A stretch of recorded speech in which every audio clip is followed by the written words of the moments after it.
selama sektor pendidikan itu menjadi sektor politis, konkretnya, menterinya orang politik, logikanya adalah logika politis yang menguasai sektor yang berpengaruh langsung pada hajat hidup orang banyak. Saya bilang tadi, kesehatan, pendidikan, perlindungan sosial, dan sebenarnya reformasi birokrasi. Ini dipegang oleh orang politis, pasti nggak akan pernah beres. Lah kalau semua urusan pembangunan dianggap operasi militer, mulai dari pertanian, membuka sawah, MBG, masaknya, memberikan kepada siswa. Sudah baca di media kan? Bahwa di MBG di sekolah ini yang mengantar orang dari Koramil, yang ini diantar orang dari mana. Ya persis Squid Games. Iya, enggak. Bisa kebayang nggak situasi mental anak-anak ini? Yang mengantar ini, HP dimasukkan tas, tidak boleh pakai HP selama itu, kayak gitu-gitu. Atau apapun dengan military order style ya. Kalau punya kesempatan untuk bicara dengan Pak Prabowo gitu ya, saya akan menyampaikan pada beliau untuk melakukan evaluasi pada orang-orangnya.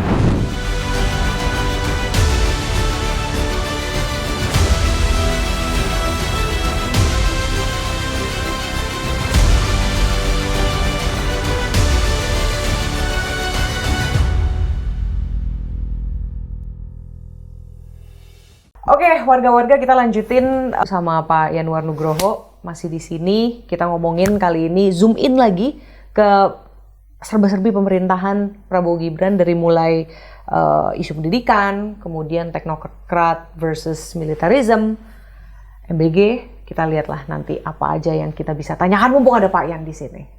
Pak Yan sama Bang Hamid sempat mention soal simplistik ya, khas populisme gitu. Ini sebenarnya persis yang saya baca di buku Gideon Rahman, The Age of Strongman. Itu beliau juga menyebut sekarang memang gejala global, it's true, karena strongman ini sekarang di mana-mana, termasuk di Indonesia. Dan simplistik itu memang jadi salah satu kunci karakter strongman.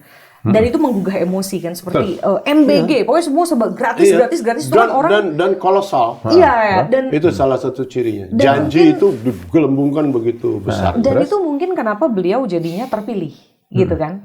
Yang kemudian mengkhawatirkan saya, itu kan beliau terpilih juga, ya democracy ends from the ballot box. Kalau kata how democracy dies. Jadi sebenarnya kita juga yang milih. Artinya mungkin ada hubungan dengan literasi masyarakat. Siapa sih yang ngegerakin literasi? Itu kan sebenarnya orang-orang masyarakat sipil juga yang berusaha untuk meneriakan bahwa ini salah loh, pemilihan yang bijaksana begini. Tapi kemudian terpilih lagi, dan ya kemudian menjadi khawatiran saya adalah kalau tadi Pak Yan dan Bang Hamid bilang, ya just apology gitu, just say sorry about that. Tapi yang ada belakangan ini yang saya dengar ternyata beliau bilang bahwa LSM didanai asing untuk memecah belah. Artinya kan dan itu hanya satu statement ya. Ada beberapa statement lainnya lah yang alih-alih meminta maaf tapi justru sepertinya melemparkan itu ke eksternal gitu. Nah ini kan artinya ya kalau saya sih khawatirnya di situ ya, akan menjadi loophole yang tidak sembuh gitu. Nah, Pak Yan melihat kekhawatiran ini seperti apa dengan pola beliau yang juga banyaknya mengambil orang-orang beliau saja, gitu. Yang tadi Pak Yan bilang juga komposisinya untuk profesional sedikit, hanya sepertiga. The death of meritocracy. Ini pendapat saya ya. Mungkin akan terdengar tidak nyaman. Ibaratkan kita mau berlari. Kita nggak bisa berlari karena kita nembak kaki sendiri, tapi kita menyalahkan orang lain. Kita nggak bisa lari karena kita tembak kaki kita sendiri, tapi kita nyalahin orang lain. Karena lu sih, gue nggak bisa lari. Padahal yang terjadi adalah dia nembak sendiri. Saya menggunakan kata-kata ini untuk mengatakan begini. Apa yang sekarang terjadi ini, itu could have been prevented loh. Kondisi-kondisi tidak menguntungkan, kondisi-kondisi yang unfortunate seolah-olah gitu ya. Kok kayak gini gitu. Ini sebenarnya bisa dicegah dan tidak butuh ilmu tinggi-tinggi untuk memahami itu. Dan saya yakin mereka yang paham tata negara di sekitar presiden mestinya bisa mencegah ini. Tetapi yang terjadi adalah membiarkannya. Ketika misalnya Trump masang tarif, kemudian responnya adalah membuka keran impor dan membebaskan seluruh kuota. Yang dipikirkan barangkali adalah pengusaha menengah kaya itu, tetapi yang jadi korban adalah petani dan nelayan. Bawang, terigu, kedelai, buah, dan lain-lain kena. Kita nggak bisa lari. Pertumbuhan ekonomi tidak tinggi yang disalahkan orang lain, padahal karena kita sendiri. Masih ingat kan soal PPN 12% yang batal dalam semalam? Ketika netizen dalam semalam mengatakan, kalau gitu kita nggak usah belanja. Langsung dalam semalam batal, naik. Tapi setelah itu, anggaran dipotong. 308 triliun, 58-nya dikembalikan, jadi 250 triliun yang dipotong. Yang mengurangi semua. Mengatakan, pemerintah kerjanya lambat atau kita nggak bisa deliver. Ya sudah tahu nggak bisa deliver, kenapa kementerian diperbesar? Itu kejadian nembak kaki sendiri gitu loh. Terus nyalahkan orang lain. Maksud saya, ketika momen tadi yang Intan bilang tadi ya, instead of minta maaf, tapi yang terjadi kok seperti ini. Sekarang menyalahkan LSM asing atau donor asing untuk LSM kita karena mengadu domba. Padahal yang terjadi adalah dissent ini, ketidakpuasan ini yang muncul karena reaksi pemerintah sendiri, karena reaksi publik pada kebijakan pemerintah sendiri. Yang saya mau bilang adalah this madness has to end. Nggak bisa kita kayak gini terus. Karena kalau seperti itu terus, yang terjadi adalah suka atau tidak suka, mau atau tidak mau, yang namanya tadi kesenjangan antara realitas dan yang dipercaya tadi, cognitive dissonance tadi, akan makin besar, akan makin luas, dan kemudian, oh ternyata begitu. Populisme itu gelombangnya begini loh ya, sinusoidal loh ya. Dia naik, terbukti tidak, turun lagi, orang naik lagi, itu kan Bang Hamid belajar sejarah itu kan. Populisme ini akan berakhir juga. Iya, pasti itu kan. Pasti. Nah, dan ketika orang merasa, melihat bahwa iya nggak bener janji ini, kok tetap ditekati, publik akan menilai. Saya percaya meskipun kita bangsa pemaaf ya, tapi kita kan juga belajar lah ya. Di sini pentingnya pendidikan politik tuh benar-benar penting ya. Jadi memang pendidikan politik untuk anak-anak muda menurut saya, literasi ini penting banget, Intan. Oke, nah ini saya jadi ingat Pak Yan tuh di podcast sebelah pernah nyebut nih. Podcast sebelah. Correct me if I'm wrong gitu ya. Tapi seingat saya Pak Yan tuh ngomong gini, periode 1, keduanya Pak Jokowi itu ada perubahan dari substantif ke kosmetik. Benar ya? Nah, itu kosmetik artinya apa? Lalu kemudian pertanyaan selanjutnya adalah, kalau yang sekarang itu apa? Kosmetik juga kah? Atau skincare atau apa? Coba gimana? Bahasanya macam-macam. Exactly. Ini langsung dijawab oleh Bang Hamid. Mereka yang populis karena bermain pada jargon, bermain pada istilah-istilah besar gitu ya. Populisme itu gini lah. Saya mau ambil contoh stunting ya. Dan kurang gizi ya. Atau saya ngomong stunting. Stunting itu melibatkan perempuan usia produktif yang mereka mesti mengkonsumsi protein 100 gram sehari sampai mereka hamil, melahirkan, anaknya juga yang perempuan mengkonsumsi protein 100 gram sehari, anaknya itu hamil dan melahirkan lagi, baru stuntingnya end. Bukan langsung anaknya loh ya. Ini kan kompleks itu, panjang. Tapi solusinya apa? Makan bergizi gratis. Kebayang? Masalah kompleks didekati dengan solusi yang overly simplistic, tetapi emosional. Oke? Nah, yang seperti itu pasti butuh kosmetik. Pasti, tidak mungkin tidak. Maka yang muncul adalah kampanye. Yang muncul adalah brainwash. Kemudian, bahkan menempatkan mereka yang mengkritik sebagai anti. Itu yang terjadi sekarang kan? Pemerintah dengan pendengung sebanyak ini, buzzer Anda mau sesuatu, itu dianggap musuh gitu kan. Yang saya sampaikan di podcast sebelah itu hostnya nggak nanya soalnya kenapa itu terjadi atau bedanya seperti apa. Substansi ke kosmetik ini terjadi ketika, menurut saya ya, ketika kemudian pilihan-pilihan politik, menurut saya Intan, ini mungkin nggak saya bahas mendalam, tetapi basis pendukung Pak Jokowi dari periode pertama ke periode kedua itu bergeser, menurut saya, dari masyarakat sipil atau komunitas. Masih ingat ada Seknas Jokowi 2014, ramai segala macam itu, menjadi lebih elitis, yaitu partai politik. Pak Jokowi memang diusung oleh PDIP, benar 2014. Tetapi kamu pasti ingat kan, Pak Bang Ali pasti ingat kan, di mana di atas pinisi Pak Jokowi pidato dan dukungan the commoners itu orang-orang biasa itu banyak banget. Periode kedua ini bergeser, dukungannya menjadi lebih elitis. Dalam keadaan seperti pada periode kedua, apalagi ditambah dengan krisis COVID misalnya, tapi juga beberapa kebijakan yang problematik. Undang-undang Cipta Kerja, kemudian IKN, revisi KUHAP, revisi bahkan Undang-Undang KPK 2019, yang politis seperti ini pasti butuh kosmetik. Dan ketika Pak Prabowo menurut saya pick up this populism ya, Bang Hamid ya, dia mengambil itu, diteruskan saja. Oh, pakai buzzer itu Oke loh. Oke kok. Anggaran dari mana? Anggarannya ada. Anggaran tinggal dikasih judul aja. Artinya kosmetik tuh emang literally didandani gitu ya, biar emosional dan bagus di mata dan jangan publik lupa gitu. itu periode kedua biasa itu di mana-mana. Makanya Intan di Filipina 1 periode saja, di Iran 1 periode saja. Karena kalau pemimpin untuk periode kedua pasti punya tendensi itu. Mulai agak semau mau kan nggak ada, dia nggak berharap yang ketiga kan, nggak mungkin. Jadi disitulah watak aslinya keluar biasanya, karena udah nggak ada beban lagi.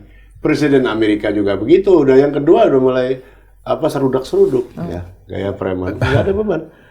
Makanya tadi Filipina, Iran, Prancis mungkin ya, lupa saya. Satu periode aja. Tapi begini Bang Hamid, kalau saya mau menukik lebih substantif sedikit ya Intan. Tadi tentang pertanyaan atau komentarmu mengenai kosmetik tadi ya. Yang saya lihat itu begini. Ini cerminan bagaimana pemerintah menurut saya kemampuan atau kapasitas komunikasi publiknya itu juga tidak bagus atau rendah. Udah berapa kali nih kita bahas. Sekian episode bahas itu. Iya, tapi maksud saya begini. Ini saya tidak mengatakan komunikasi sebagai ilmu komunikasi tidak. Yang saya maksudkan itu begini. Sebentar, ini kalau buat jadi bercanda nih bisa jadi komunike ya. Soal komunikasi publik ya. Lanjut. Karena begini. Ketika pemerintah gagal atau tidak bisa menyampaikan apa yang dia mau kepada publik, yang terjadi adalah publik akan mempertanyakan mampu nggak sih pemerintah ini mengerjakan, mampu nggak tidak. Kedua, dia itu sebenarnya punya motif apa sih kok kayak gini. Yang ketiga yang paling berbahaya, saya masih bisa percaya atau nggak pada pemerintah. Jadi bagi mereka yang memahami komunikasi kebijakan, sepenting itu loh ya. Makanya, saya dulu ketika saya di KSP, saya itu pernah sedikit khawatir ketika Bapak Presiden kalau bicara tidak ada teks atau langsung menanggapi doorstop. Saya tidak mengatakan Presiden tidak boleh doorstop. Tetapi kalau omongan seorang Presiden itu mesti terukur, karena itu menunjukkan, karena itu memberi sinyal pada banyak pihak. Maka waktu itu kami di Kedutaan 4 ada Mas Eko Sulistyo, Deputi Komunikasi. Guru saya itu. Oh, gurunya Intan. Nah, Mas Eko itu mencoba menyiapkan agar ada narasi korek. Kemudian ada juru bicara. Jadi ketika Presiden bicara, itu memang terukur. Presiden bicara dengan teks. Itu bukan karena presidennya tidak mampu loh Intan. Justru dia mesti ngomong dengan benar. Kalau nyebut angka, tidak mengatakan sekitar 3 atau 4 juta, saya lupa. 3 sampai 4 juta itu 1 juta. Ngerti nggak? Nah, itu menurut saya yang mestinya sekarang ini PCO itu, Presiden Communication Office di bawahnya Mas Hasan Nasbi itu, mestinya dia menguasai substansinya untuk bisa menyiapkan skrip, untuk bisa menyiapkan secara konsisten. Presiden itu bicara terukur, benar. Contoh kemarin kalau boleh single out satu kementerian, rame kan masang stairlift di Borobudur ya. Prambanan di Borobudur kan, Borobudur. karena Macron mau ke sana itu kan, dan ternyata Macronnya nggak mau naik stairlift, dia jalan kaki kan ke atas kan. Terus instead of segera melepas dan meminta maaf kepada para pegiat antropologi, orang sosiologi, orang budaya yang penting sekali. Menteri malah mengatakan, semua cagar budaya akan kita pasangi steril. Kita mulai dari Borobudur. Can you imagine? Ini bukan hanya komunikasi publik yang buruk, tetapi menunjukkan bahwa substansinya juga nggak nangkep. Oke kan? Atau dulu Tempo dikirimi kepala babi. Meskipun maksudnya bercanda, mengatakan ya sudah dimasak saja. Itu tidak mencerminkan ini sakralnya istana gitu ya. Nah, itu titik di mana saya merasa nampaknya ada banyak PR yang mesti kita lakukan ya, kita benahi. Dan saya setuju Bang Hamid, Pak Prabowo ini presiden kita, sah, legitimate menjadi presiden, dan mestinya kalau kita mau membantu, cara membantu yang paling baik menurut saya adalah dengan honest menyampaikan. Pak, kondisinya seperti ini. Kalau advisor Bapak mengatakan begini, they're wrong. Karena kondisinya begini. Ketika mengatakan bahwa angka penganggurannya begini, Pak, yang di PHK sekian banyak, belum mendapat pekerjaan. Ketika dikatakan bahwa penyerapannya MBG sekian banyak, sampaikan, Pak. Gitu. Ini titik gitu ya, Intan, di mana saya merasa menjadi warga negara yang peduli. Itu justru mesti berani mengatakan apa adanya, meskipun risikonya sekarang dihajar oleh buzzer, didoxing sana sini, dikuyok-kuyok, nulis artikel di Opini atau Detik itu ada kan yang sampai diserempet segala macam itu kan. Bahkan nulis opini di koran aja sekarang jadi ancaman, saya jadi deg-degan juga saya sering nulis opini kan di koran. Tapi menurut saya Intan, kalau kita jadi warga yang peduli, mestinya bukan hanya penduduk di atas pulau-pulau ya, itu mestinya kita harus berani ngomong. Nah ini pas banget sebenarnya untuk bridging ke lebih zoom in lagi soal sektor-sektor di sekitar kita lah ya. Pendidikan deh. Karena tadi Pak Yan mention soal literasi dan lain sebagainya. Nah ini pendidikan ini kan sebenarnya fokus di APBN, saya barusan googling soalnya ya. Fokus di APBN itu sekarang tuh berapa persen ya? Ini saya belum harusnya 20% dong. Minimal undang-undang 20% memang. Konstitusi gitu. Itu menurut konstitusi, tapi mungkin 20% lebih dikit atau apa, itu yang saya lagi coba cari gitu. Tapi intinya let's say minimal 20% gitu. Tapi dengan kondisi sekarang kita mention literasi masyarakat, pendidikan politik dan lain sebagainya. Ini pemerintah sekarang seperti apa sih upaya untuk meliterate warganya gitu ya. Gitu. Karena gini, banyak gini Pak Yan. Saya juga kalau ngobrol sama orang di daerah gitu. Misalnya di daerah timur, itu udah banyak banget yang bilang bahwa mereka memang dibiarkan tertinggal istilahnya. Karena kalau mereka melek, akhirnya susah untuk mengeksploitasi daerah tersebut gitu. Itu kasar sekali, tapi itu adalah realita yang saya dapatkan kalau saya main ke daerah gitu. Nah itu kan sebenarnya entah benar apa tidak, itu omongan warga. Itu soal persepsi, dan persepsi itu mungkin itu kan lebih real daripada realitas kalau dalam politik. Gitu. Nah ini persepsi itu penting. Bagaimana Pak Yan ngelihatnya kalau saat ini Pak? Begini, kalau saya mencoba melihat sektor-sektor yang mempengaruhi mati hidupnya banyak orang, mestinya sektor-sektor itu tidak boleh politis atau tidak boleh dipolitisasi. Tentu contoh saya akan sangat terbatas, tapi karena saya kebetulan waktu itu pernah bicara langsung dengan Menteri Pendidikan Singapura misalnya, karena saya juga fellow di Singapura. Minister Chan itu bilang ke saya bahwa Yanuar negara kami itu negara kecelakaan, accidental state. Ditendang keluar dari Malaysia, Malaysia tidak mau, Indonesia tidak mau menerima, dia nggak punya apa-apa, sumber daya alam tidak ada, yang ada cuma manusia. Maka mesti pinter. Sektor pendidikan, kesehatan, perlindungan sosial, itu tidak pernah politis. Kalau nanya saya, jawaban saya adalah mempertimbangkan itu melihat kasus beberapa negara yang lain, Malaysia, dan lain-lain. Yang saya adalah, selama sektor pendidikan itu menjadi sektor politis, konkretnya, menterinya orang politik. Bang Hamid masih ingat zaman dulu kalau Menteri Pendidikan NU, Menteri Agama Muhammadiyah, atau Menteri Agamanya Terbalik. NU, Menteri Pendidikannya Muhammadiyah. Kayak gitu kan? Selalu bolak-balik. Artinya tentu saja menteri itu pasti punya warna politik, ya kan, dipilih oleh presiden. Tetapi ketika logikanya adalah logika politis yang menguasai sektor yang berpengaruh langsung pada hajat hidup orang banyak. Saya bilang tadi, kesehatan, pendidikan, perlindungan sosial, dan sebenarnya reformasi birokrasi. Ini dipegang oleh orang politis, pasti nggak akan pernah beres. Saya tidak tahu, Intan, saya nggak bisa mengkonfirmasi atau tidak bisa menegasi pernyataan tadi apakah mereka memang dibiarkan bodoh agar bisa dieksploitasi ya.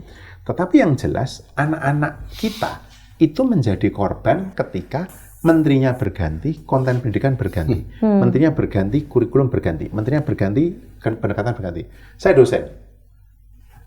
Baru tahun yang lalu ada namanya MBKM kan, Merdeka Belajar Kampus Merdeka. Ganti menteri, out MBKM. Anak saya SMA, dia bilang, oh nggak ada UN, ada lagi UN sekarang. Ya kan? Ya kan?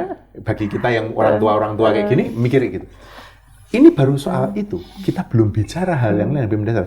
Yang kamu bilang tadi soal literasi. Literasi itu mengandaikan ada pendidikan itu tidak bisa berdiri sendiri. Dia butuh ekosistem. Itu melibatkan orang tua, melibatkan komunitas, melibatkan orang-orang yang lain. Orang-orang Indonesia, paradigmanya adalah mengirim anak ke sekolah untuk dipinterkan guru, dan kemudian saya katakan yang penting sudah dari tanggung jawab sekolah. Orang seperti ini atau kondisi seperti ini tidak akan melahirkan literasi. Literasi itu kan tidak hanya memahami atau bisa membaca tulisan, tetapi mengerti itu kan. Dan itu butuh proses yang panjang. Maka mestinya aim atau tujuan dari pendidikan itu memang membangun literasi tadi, Intan. Tetapi ketika pendidikan itu menjadi sektor yang politis, susah kita ngomong begitu. Sama aja dengan kesehatan, sama aja dengan perlindungan sosial. Nanti soal targeting seperti apa, sama halnya dengan reformasi birokrasi. Itu. Nah, tadi itu pendidikan. Saya soalnya udah nanya sama temen nih, mau ngobrol sama Pak Ian, mau nanya apa? Oh iya? Aduh, nanya temen. Tadi pendidikan, sekarang yang lagi heboh juga militerisme. Ah, itu kan, itu kayak militer. keyword, tapi itu it's keyword of the year banget nggak sih militerisme? Militerisme apa polisisme? Yang itu Bang jawab, Bang Amin. Kalau polisi semua saya nggak mau. Gini. Apanya yang mau diperdalam? Pertanyaannya, Pak Ian sama Bang Hamid kan aktivis 98.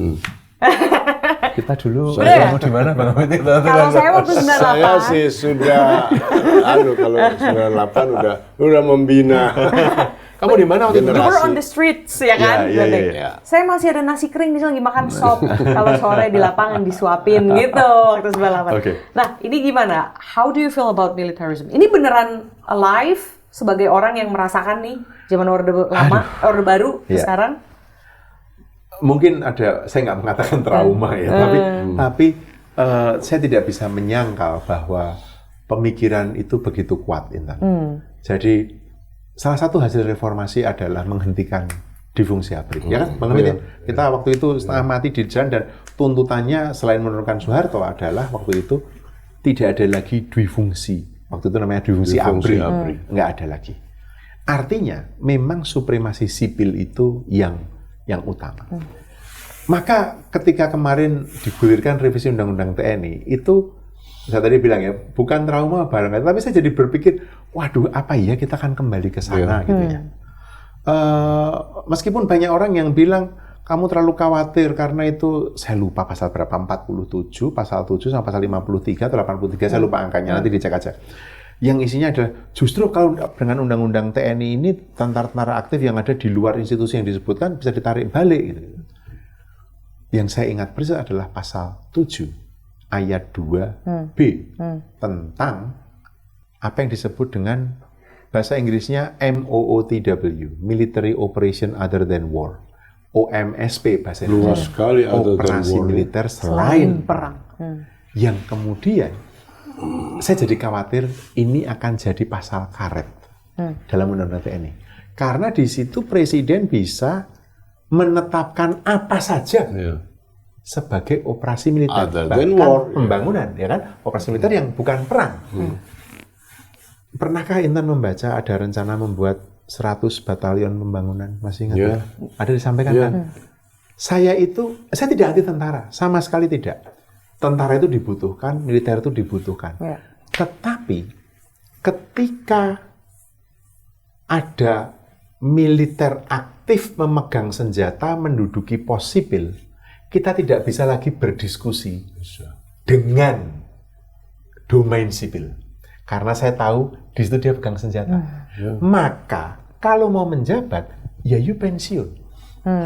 Itu yang pertama. Kedua yang berkaitan dengan OMSP tadi adalah, lah kalau semua urusan pembangunan dianggap operasi militer, mulai dari pertanian, membuka sawah, MBG masaknya, memberikan kepada siswa. Sudah baca di media kan, bahwa di MBG di sekolah ini yang mengantar orang dari Koramil, yang ini diantar orang dari mana. Ya persis Squid Games. Iya, enggak. Bisa kebayang nggak situasi mental anak-anak ini yang mengantar ini, HP dimasukkan tas, tidak boleh pakai HP selama itu kayak gitu-gitu. Atau apapun dengan military order style ya. Dan itu gitu. Nanti kemudian yang soal lumbung pangan dan lain-lain. Saya jadi berpikir, kalau seperti ini, saya khawatir apa yang dulu kita perjuangkan habis-habisan di jalan itu, Bang ya. Apa yang akan kita biarkan baik lagi? Tapi sekarang sudah diketok palu kan, revisinya sudah terjadi. Ya sudah, sekarang menurut saya, lebih. Dan masyarakat sipilnya mestinya berani ngomong. Bicara birokrasi, menurut Pak Yan, berhasilkah kalau kemudian politisi bersama dengan militer ini mereformasi birokrasi? Karena kan wajah-wajahnya sekarang di kabinet, ya it's either politician atau militer. Ya, nah, itu pertanyaan satu. Selanjutnya follow up questionnya adalah bagaimana kemudian Pak Yan menanggapi jawaban seperti misalnya gini, karena saya butuh kompetensi orang ini di balik pemilihan orang berlatar belakang militer ke sebuah posisi publik. Saya tidak percaya bahwa kompetensi seperti itu hanya dimiliki oleh militer, kecuali memegang senjata. Saya nggak pernah percaya itu. Kalau alasannya adalah saya butuh kompetensi itu, banyak orang sipil punya.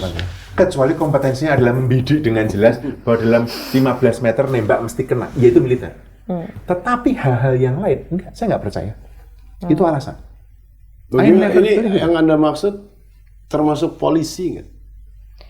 Bisa jadi. Nah kan, kalau polisi beliau yang jawab. Ya. Jadi gimana? Kan maksud saya sekarang ini kan sudah jelas sekali bahwa perwira polisi itu banyak sekali yang masuk ke birokrasi. Iya, betul. Jadi ini sebagai inspektur jenderal, jadi situ macam-macam ya. Dirjen ini dia di banyak sekali kementerian.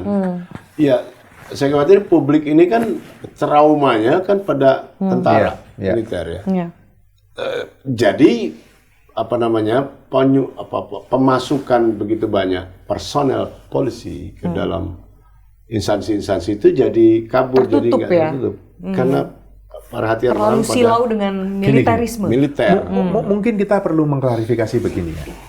Mengatakan militer atau TNI itu kemudian seperti singling out police gitu ya. Seperti mengeluarkan polisi. Maksud saya adalah angkatan bersenjata. Polisi memegang senjata, tentara memegang senjata. Ketika orang memegang senjata dan masih memegang senjata, saya ulangi statement saya, ketika seseorang masih memegang senjata dan dia duduk pada posisi sipil, maka tidak akan pernah ada diskusi, tidak akan pernah ada negosiasi yang setara. Karena yang satu memegang senjata, itu mengapa mesti diletakkan senjatanya, itu mengapa mesti pensiun. Jadi itu gini, yang penting. Intan, prinsip dasarnya itu buat negara modern yang beradab ya, itu pemegangan atau penguasaan senjata gitu ya, dengan keputusan untuk digunakan atau tidaknya senjata ini harus berada di dua tangan. Betul. Itu prinsipnya, bukan di satu tangan. Kalau di satu tangan itu kan perampok, bandit kan seperti itu. Pasti ada abuse lah. Dia megang senjata, dia juga yang memutuskan menggunakan atau tidak. Apakah ini diletuskan atau tidak. Itu prinsip. Itu prinsipnya. Itu prinsipnya. Prinsip dasarnya. Gitu. Jadi harus di dua pihak gitu. Kau pegang senjata boleh, negara memberikanku persenjataan dan ini senjata ini penting sekali buat ngejaga negara kita segini besar, bla bla bla, udah sangat MF kita jelas belum tercapai ya. loh ya, minimum essential force belum tercapai. Belum, itu yang kita jadi memang omongin kita kemarin. butuh senjata, tetapi bukan orang bersenjata itu duduk di posisi sipil gitu loh. Dan kita kemarin sudah nyinggung betapa kalau tentara itu atau polisi for that matter ya sama juga, itu ngurusin terlalu banyak urusan, maka pasti core bisnis dia melemah. Ini adalah temuan pentingnya Francis Fukuyama. Jadi gitu, dia bikin kurva gitu, begitu tentara, kita juga ngalamin itu kemarin, zaman Orde Baru lah katakannya. Negara mengurus terlalu banyak urusan dari harga telur dan harga bayam dan cabai keriting sampai pemilihan ratu kecantikan. Itu kan dulu dikontrol semua. Intan nggak ngalamin tuh bagaimana sebenarnya panitia ratu kecantikan itu harus dikontrol gitu. Kalau ada orang mau main band gitu, mau pentas dikontrol juga, dicek Lagunya apa, liriknya apa, siapa yang mau pidato. Kalau ada penyair, Rendra dan sebagainya di screening dulu, mana puisinya, bla bla bla. Bayangin, bagaimana sebuah negara akan bisa beres ngurusin isu-isu strategisnya, isu-isu utama yang justru untuk itulah negara dibentuk, gitu. Pasti kedodoran. Gitu aja kan logis toh. Sama misalnya tentara, kita udah ngomong. Kemarin kita ngomong bagaimana negara sebesar ini perbatasannya banyak sekali yang sangat kurang memadai dilindungi perlindungannya. Lihat aja di COP itu banyak sekali. Kalau Anda ngomong misalnya sama perwira angkatan laut, mereka akan cerita banyak tuh. Bahwa jelas sekali misalnya yang kebobolannya kelihatan penyelundupan. Selalu kan dari pulau-pulau terluar gitu karena penjagaannya kurang, peralatan kita kurang, personel kita kurang. Jadi siapa bilang kalau bilang personelnya cukup? Karena itu di tugas pokoknya udah terpenuhi semua, maksudnya lebih enggak, justru masih sangat kurang. Jadi kita bukannya mau sok kritis atau sok usil gitu. Kita ngomong fakta-fakta aja kan sebenarnya. Prinsipnya tadi, gitu. Pemegang senjata dan keputusan untuk penggunaannya harus dipisah di dua tangan. They call it the supremacy of civilian. Yang dimaksud supremasi sivil itu keputusannya di tangan sipil dong. Keputusannya di tangan orang yang tidak pegang senjata. Gitu. Oke. Apalagi pertanyaannya sebenarnya teman-teman kamu tadi nanya pertanyaan tadi kan kok jadi forum tanya jawab begini. Ini masih ada nggak nih waktu nih? Terakhir deh, mungkin kita tadi udah menyepakati bahwa sebenarnya di pemerintahan sekarang tuh cenderung masih banyak silau di depan, tapi di dalamnya mungkin masih perlu banyak hal yang dibenahi. Gitu ya, dari komunikasi publik, dari keterlibatan expert judgment, scholar, masyarakat sipil dan lain sebagainya. Dan terutama pelaksanaan pembangunan, tata kelola pembangunan. Yes, itu kita sepakat di podcast ini. So, what can you say to Mr. President? Kalau siapa tahu Istana nonton, kabarnya sih Istana sering nonton kita. Oh iya. Good news apa bad news? Begini, kalau punya kesempatan untuk bicara dengan Pak Prabowo gitu ya, saya akan menyampaikan pada beliau untuk melakukan evaluasi pada orang-orangnya. Serius. Beliau itu punya seluruh dukungan politik dari rakyatnya. Yang mendukung beliau itu bukan orang Kim Plus, bahwa memang iya koalisnya Kim Plus. Tetapi rakyat yang 58% kemarin memilih Pak Prabowo, itu di belakang Pak Prabowo, apalagi kalau dia mengatakan bahwa setelah saya evaluasi 8 bulan ini berjalan, saya tidak puas dengan pembangunan seperti ini. Karena, Pak Prabowo bisa menyebut banyak kan?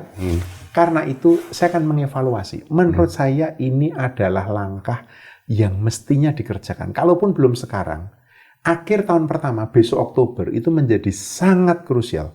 Karena kalau enggak, kerusakannya itu akan makin banyak, dan downward spiral. Bukan upward, tapi downward.